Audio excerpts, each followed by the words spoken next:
Good morning. Sanskrit class में आप लोगों का स्वागत है। आज हम लोग एक नया टॉपिक पढ़ेंगे, अव्यय। अव्यय का मतलब होता है अ मतलब न, व्यय मीन्स खर्च, अर्थात जो न बदले, न व्यय हो न खर्च हो, यहाँ यानी कि जो कभी नहीं बदले वो अव्यय कहलाता है। तो यहाँ परिभाषा आप लोग देखेंगे, जिन शब्दों के रूप, अब यहाँ ब्रैकेट में आप नहीं भी लिखेंगे, सीधे लिखेंगे जिन शब्दों के रूप, लिंग, विभक्ति, वचन, पुरुष इत्यादि के आधार पर भी नहीं बदलते, अव्यय कहलाते हैं। यानी जिन शब्दों के रूप किसी भी परिस्थिति में नहीं बदलते वे अव्यय कहलाते हैं। जैसे आप देख रहे हैं, वह कहाँ जाता है। अब हिंदी में ये कहाँ जो है अव्यय है। अब इसका रूप पुल्लिंग में हुआ, वह कहाँ जाता है। स्त्रीलिंग में आप देख रहे हैं, वह कहाँ जाती है। क्रिया तो बदला स्त्रीलिंग में, लेकिन कहाँ नहीं बदला। बहुवचन में वह भी बदल गया, वे सब, लेकिन अव्यय है कहाँ तो नहीं बदला। और क्रिया में भी जाते हैं, जाता है, जाती है, जाते हैं। और पुल्लिंग में वह है, इसका संस्कृत सह होगा, स्त्रीलिंग में सा होगा, और बहुवचन में वह बदल के वे सब हो गया, इसका पुल्लिंग में ते होता है। तुम कहाँ जाते हो। अब आप यहाँ देख रहे हैं, जाते हैं जाते हो में बदल गया, यानी जाता है, जाती है, जाते हैं, जाते हो। अगर मैं रहता तो जाता हूँ। लेकिन आप एक चीज देख रहे हैं, कहाँ जो है किसी भी परिस्थिति में नहीं बदल रहा है। तो जब हिंदी में नहीं बदल रहा है तो उसी तरह से संस्कृत में भी नहीं बदलेगा। अब आप यहाँ देखेंगे, सह कुत्र गच्छति, वह का संस्कृत पुल्लिंग में सह हुआ, लेकिन कहाँ का कुत्र लिखाया, जाता है गच्छति। अब फिर देखेंगे स्त्रीलिंग में सा हो गया, लेकिन कहाँ का संस्कृत कुत्र, ये नहीं बदला। कुत्रा ऐसा नहीं हुआ, कुत्री ऐसा नहीं हुआ, सा कुत्र और गच्छति। फिर वे सब कहाँ जाते हैं, तो वे सब कहाँ जाते हैं में पुल्लिंग में ते हुआ, लेकिन कहाँ का कुत्र गच्छन्ति, ये बदल गया गच्छन्ति में। यहाँ पर इसलिए नहीं बदला क्योंकि पुल्लिंग था सह और स्त्रीलिंग में सा, दोनों के साथ ती सूत्र लगता है, इसलिए ये गच्छति गच्छति। पर कुत्र नहीं बदल रहा है। तुम कहाँ जाते हो, तुम का संस्कृत त्वम हुआ, और गच्छन्ति गच्छति बदल के गच्छी हो गया, लेकिन कुत्र जो है फिर से लिखा गया। तो इस प्रकार हम देखते हैं कि जिन शब्दों का रूप किसी भी परिस्थिति में न बदले वे सब अव्यय कहलाते हैं। अब चलिए आगे हम लोग देखेंगे कुछ मुख्य अव्यय एवं उनके अर्थ। यहाँ पर कुछ मुख्य अव्यय एवं उनके अर्थ लिखे गए हैं, जिनको आपको याद करना होगा धीरे धीरे, और उसके बाद इस पर आधारित अनुवाद बनाना होगा, या इसका प्रयोग जो है अनेकों जगह पर होता है। फर्स्ट में दिया है 1 नंबर कुत्र, तो कुत्र का मतलब हुआ कहाँ। दूसरा नंबर है अव्यय अत्र, अत्र मतलब यहाँ। तीसरा है तत्र, तत्र मीन्स वहाँ। 4 नंबर में यत्र, यत्र मीन्स जहाँ। 5 नंबर में सर्वत्र, सर्वत्र मीन्स सब जगह। 6 नंबर में यदा, यदा मीन्स जब। 7 नंबर में तदा है, तदा मीन्स तब। 8 नंबर में कदा, कदा मीन्स कब। 9 नंबर में सदा, सदैव, सर्वदा। इन तीनों अव्ययों का अर्थ होता है हमेशा। 10 नंबर में लिखा हुआ है कुतः, कुतः मीन्स कहाँ से। अब थोड़ा सा दिमाग लगाना है, ऊपर में कुत्र था तो यहाँ कुतः, कुत्र मीन्स कहाँ, कुतः मीन्स कहाँ से। अत्र मतलब यहाँ, तो इतः मतलब, अतः मतलब चूंकि इसलिए होता है, तो इतः मतलब यहाँ से। ये 11 नंबर में दिया है इतः, इतः मीन्स यहाँ से। 12 नंबर में है ततः, ततः मीन्स वहाँ से। तत्र मतलब वहाँ, तो ततः मतलब वहाँ से। यत्र मतलब जहाँ, तो यतः मीन्स जहाँ से।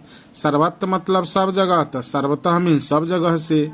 या सर्वतः परितः मतलब चारों ओर या चारों ओर से। उभयतः अभितः मीन्स दोनों ओर या दोनों ओर से। अतः मीन्स इसलिए। और 70 नंबर है किमर्थम। किमर्थम मीन्स किस लिए। अब आप लोग 18 नंबर देखेंगे। 18 किम मीन्स क्या। 19 नंबर च मीन्स और। 20 नंबर एवं मीन्स ऐसा। 21 है अपि मीन्स भी। 22 नंबर अद्य मीन्स आज। 23 नंबर हयः मीन्स बीता हुआ कल। 24 नंबर है पर हयः बीता हुआ परसों। 25 नंबर में है स्वः। स्वः मीन्स आने वाला कल। 26 नंबर में परस्वः। परस्वः मीन्स आने वाला परसों। 27 नंबर इति। इति मीन्स इस प्रकार, अंत सूचक होता है, इस प्रकार या ऐसा। जब हम किसी वाक्य का अंत करते हैं, कथा का अंत करते हैं, तो वहाँ पर इति का प्रयोग होता है। और जब शुरू करते हैं अथ, अथ मतलब इसके बाद, जब कोई पैराग्राफ शुरू हो, जब टॉपिक या कहानी शुरू हो, वहाँ अथ लिखा जाता है, इसके बाद। ये प्रारंभ सूचक होता है।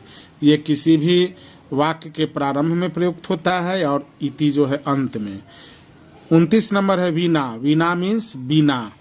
30 में है नही या न, दोनों का अर्थ होता है नहीं।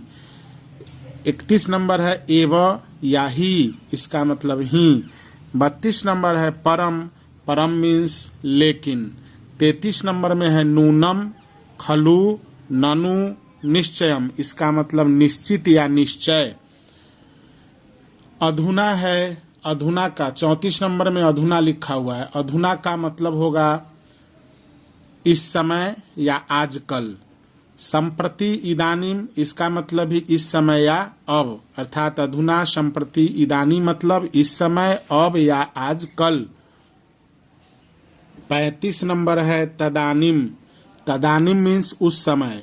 36 में किंचित। किंचित मीन्स कुछ। 37 नंबर कश्चन। कश्चन मीन्स कोई। 38 नंबर सह, सार्धम, साकम, तीनों का मतलब साथ। 39 नंबर में है बहिः। बहिः मीन्स बाहर। 40 नंबर में आभ्यंतर है। आभ्यंतर मीन्स अंदर। 41 नंबर में वृथा या व्यर्थम लिखा हुआ है, इसका मतलब बेकार। 42 नंबर में प्रति लिखा हुआ है। प्रति मीन्स के ओर। 43 नंबर में यथा। यथा मीन्स जैसा या जैसे। 44 में तथा, वैसा। 45 नंबर यावत, जब तक। 46 नंबर तावत, तब तक। 47 नंबर में है अलम मीन्स बेकार। अगर तृतीया विभक्ति आ जाए अलम के पहले या बाद में तो बेकार अर्थ होता है। जैसे अलम कोलाहलेन, कोलाहलेन रहेगा तृतीया विभक्ति, तो वहाँ अलम भराएगा, लेकिन अर्थ होगा शोरगुल बेकार है। अलम विवादेन, विवाद बेकार है। लेकिन अगर चतुर्थी विभक्ति का प्रयोग रहेगा तो पर्याप्त अर्थ आएगा। जैसे रामः रावणाय अलम, राम रावण के लिए पर्याप्त हैं। या भीमः द्रोणपुत्राय अलम, भीम द्रोण पुत्र के लिए पर्याप्त है। शनैः शनैः मतलब धीरे धीरे। मंदम मंदम 50 नंबर में है, मतलब भी धीरे धीरे। ये शनैः शनैः दोनों सेम लिखा हुआ है। 51 नंबर ऊपरी। ऊपरी मीन्स ऊपर। अब इसमें तह लग गया, ऊपरितः, ऊपर से। 53 में है अधः। अधः मीन्स नीचे। 54 नंबर है नीचैः। नीचैः का मतलब होता है नीचे से। 55 नंबर आप लोग देख रहे हैं उच्चैः। उच्चैः मतलब जोर से। 56 में है प्रतिदिनम, प्रत्येक दिन। 57 में नित्यम मीन्स रोज। हालांकि प्रतिदिनम नित्यम दोनों का मतलब रोज या प्रत्येक दिन हो सकता है। 58 में वेगेन, जोर से। 59 नंबर है तू या तरही, दोनों का मतलब तो।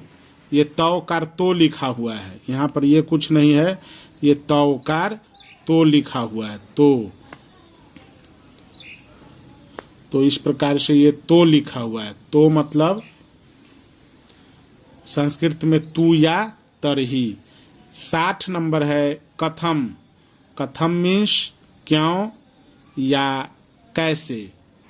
61 नंबर है तुस्निम। तुस्निम में दीर्घोकार होता है, तुस्निम चुपचाप। 62 नंबर है यदा कदा, कभी कभी। 63 में है कदापि। कदापि मतलब कभी या कभी भी। 64 नंबर है तदापि, तब भी माने तभी या तभी भी। 59 नंबर में है सहसा। सहसा मीन्स अचानक। 65 नंबर सहसा मीन्स अचानक। 66 में समम मीन्स समान। 67 नंबर है पूर्वम मीन्स पहले। और 68 नंबर है पश्चात मीन्स बाद में। 69 यानी 69 नंबर है अंतः मतलब बीच में या अंदर। 70 अहर्निशम रात दिन या दिन रात। अह मतलब होता है दिन, ये ऊपर जो रह हलंत है विसर्ग आ जाएगा। अहह मतलब दिन और निशम माने रात। अहर्निशम मतलब दिन रात या रात दिन। 71 में है दिवा दिन में। 72 है नक्तम रात में। 73 में पुनः, पुनः मीन्स फिर। 74 में सत्वरम तेज या शीघ्र होता है। 75 में है शीघ्रम। शीघ्रम मतलब ही शीघ्र। 76 नंबर है रीते। रीते मतलब बिना। 77 नंबर है इतस्ततः इधर उधर। 78 नंबर में एकदा एक बार। 79 नंबर है पूरा। 79 मीन्स 79। पूरा मीन्स पहले या प्राचीन काल में। 80 नंबर है मृषा मिथ्या। ये थ है, थ या संयुक्ताकार मतलब झूठ। तो मिथ्या मतलब भी झूठ, मृषा मतलब भी झूठ, असत्यम मीन्स भी झूठ।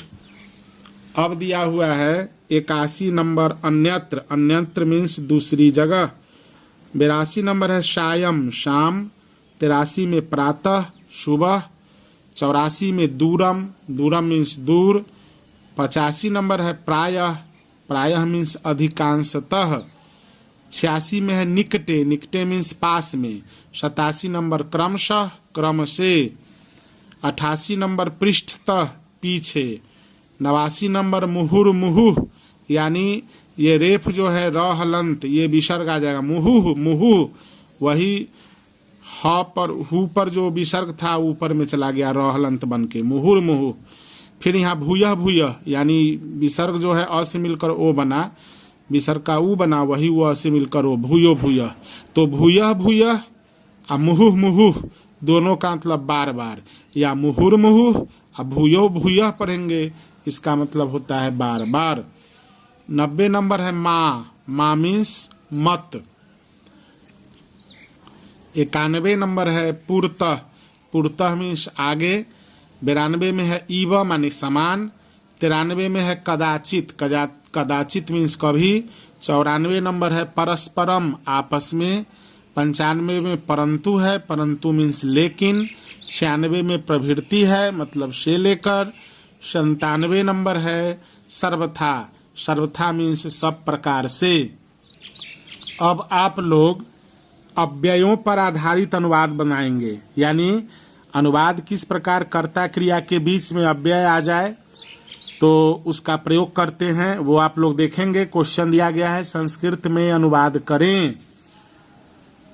तो अच्छा, संस्कृत में अनुवाद करें का अगर हम अनुवाद बनाएंगे तो होगा आंसर संस्कृते अनुवादम कुरुत। एक आदमी करेगा तो कुरु, तुम संस्कृत में अनुवाद करो, यहाँ तुम छुपा हुआ रहेगा तो त्वम संस्कृते अनुवादम कुरु। लेकिन परीक्षा वगैरह में बहुत विद्यार्थी होते हैं, एक के लिए नहीं लिखा जाता है, इसलिए संस्कृते अनुवादम कुरुत होगा। कुरुत, कुरु कुरुतम कुरुत, यानी तुम सब संस्कृत में अनुवाद करो। तो यहाँ पर फिर मैं बताऊंगा कभी इसका भी अनुवाद, जब कारक पढ़ा दूंगा। में चिन्ह का प्रयोग करने पर क्या संस्कृते कैसे हुआ ये समझ जाइएगा, तब ऐसा बनाएंगे। अभी 1 नंबर में देखेंगे, ये आपको बनाने आ रहा है। अब वे सब लड़के यहाँ से वहाँ जाते हैं तो इसमें वेशब का संस्कृत तो आप लोग जानते हैं पुल्लिंग में क्या होता है, तो आंसर इसका लिखाएगा ते। और लड़के है तो बालकः बालकौ बालकाः। और अब दिया है यहाँ से वहाँ, तो ये अव्यय पद है, यहाँ से और वहाँ अव्यय है। जाते हैं तो ते के अनुसार लिखा जाएगा गच्छन्ति। ये बनाना पहले से जान रहे हैं। ते बालकाः गच्छन्ति, वे सब लड़के जाते हैं। अब बीच में आ गया अव्यय, यहाँ से वहाँ, तो यहाँ से का संस्कृत होता है इतः। आप अव्यय में देखिएगा इतः, और वहाँ का संस्कृत होता है तत्र। तो आंसर बना ते बालकाः इतः तत्र गच्छन्ति। कुछ नहीं करना है आपको, अव्यय हिंदी में जो लिखा हो उसे संस्कृत में याद रखना है और हिंदी का संस्कृत कर देना है। यानी देख करके अभी नहीं याद है तो आप बनाएंगे, जो मैं अनुवाद अभी दे रहा हूँ, और बाद में इन सब अव्ययों को आप याद कर लेंगे धीरे धीरे। 97 हम दिए हैं, हालांकि अव्यय तो और अधिक होते हैं। मुख्य अव्यय कुछ जो था मैं वही लिखा हूँ यहाँ पर 97। इसके अतिरिक्त भी बहुत सारे अव्यय प्रकरण में आप देखेंगे संस्कृत की किताब में, संस्कृत व्याकरण की किताब में, तो वहाँ पर आपको अव्यय पद मिलेंगे। तो अब ध्यान दीजिए, यहाँ पर दूसरा अनुवाद दिया हुआ है, तुम भी इस समय यहाँ पढ़ो। तो तुम पढ़ो, इसका आप जानते हैं लोट लकार में अनुवाद बनेगा, और बीच में ये तीनों अव्यय पद हैं। तीसरा है हम सब तो ऊपर से नीचे आएंगे। तो हम सब आएंगे का आप जान रहे हैं, गागेगी है लिटिल लकार में बनेगा, और तो ऊपर से नीचे, तो और ऊपर से और नीचे, यानी ये तीन अव्यय हैं। 4 नंबर यहाँ पर दिया हुआ है, राम ने ही कल वहाँ सेवा किया। तो राम ने सेवा किया का आप जान रहे हैं, बीच में ही कल वहाँ, ये 3 अव्यय हैं। 5 में है तुम सब आते हो, हम दोनों तब जाते हैं। तुम जब आते हो, हम दोनों तब जाते हैं। तो तुम जो है जब आते हो, जब अव्यय हो गया। तुम आते हो का संस्कृत आप जानते हैं बनाना। हम दोनों जाते हैं, तो यहाँ पर कर्ता के अनुसार क्रिया है, हम दोनों के अनुसार जाते हैं का, और तुम के अनुसार आते हो का। बीच में जब और तब अव्यय है। 6 नंबर में है वे सब मित्र कल पटना जाएंगे।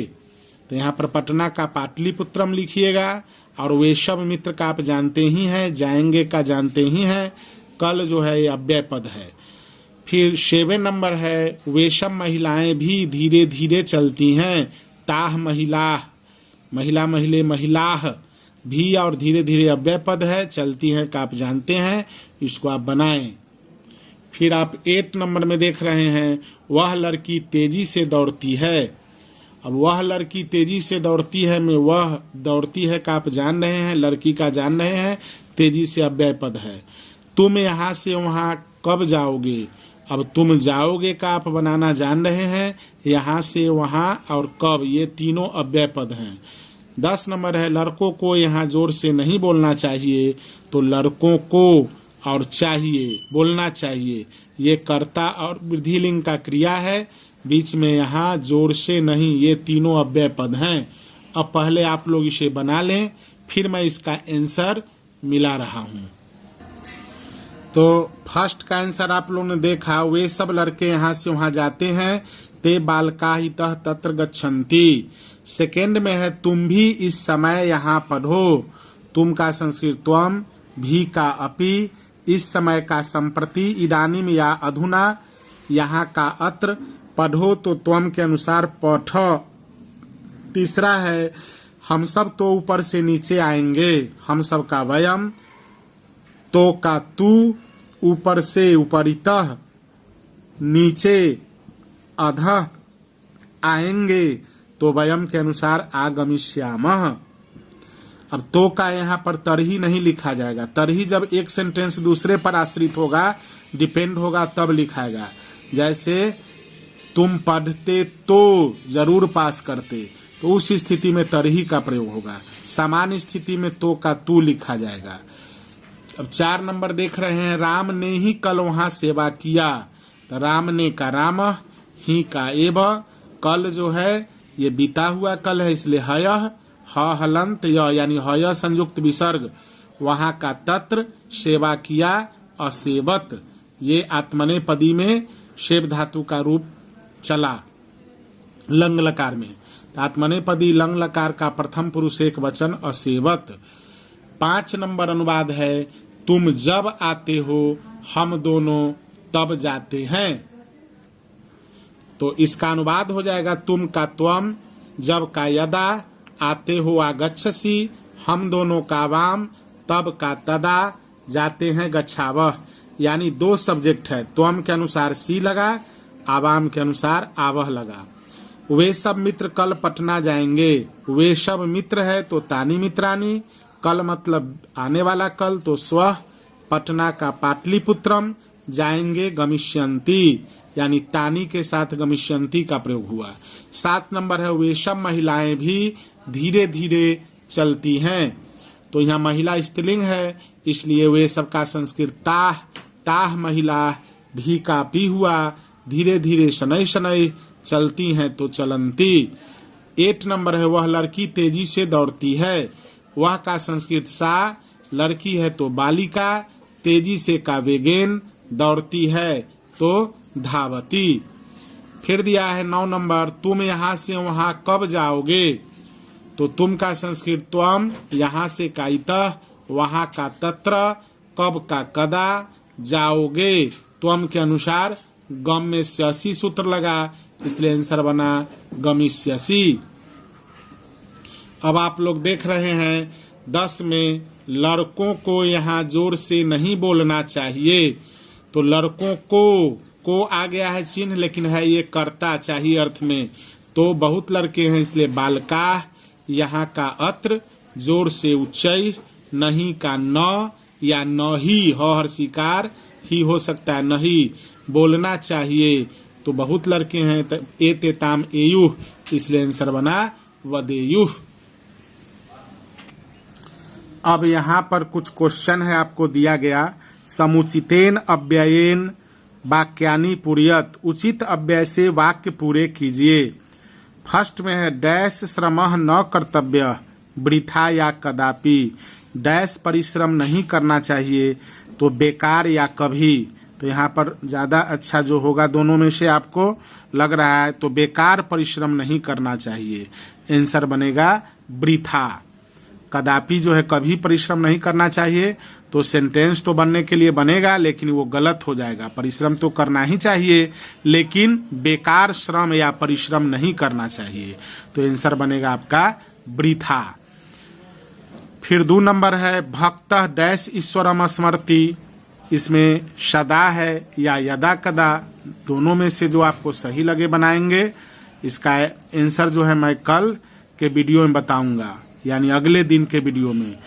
3 नंबर में है, अस्माकं देशः स्वतंत्रतः नासीत्, अधुना या पूरा। 4 नंबर में है, अहम डैश न पठामि, नीचैः या उच्चैः, ग्रामात् डैश बनमस्ति, वृथा या बहिः। फिर है, छात्रः डैश गच्छति, अत्र या तत्र, कदापि डैश न वक्तव्यम, मृषा या बहिः, अश्वः डैश धावति, सत्वरम या मंदम, छात्राः डैश भ्रमन्ति, यत्र तत्र या इतस्ततः, डैश दशरथः नाम नृपः आसीत्, अद्य या पूरा, डैश एकः मुनिः भिक्षायै आगच्छत्, अधुना या एकदा। फिर दिया है, डैश सूर्य अस्तम गच्छति, इसमें सायं या प्रातः। आज के लिए इतना ही, धन्यवाद।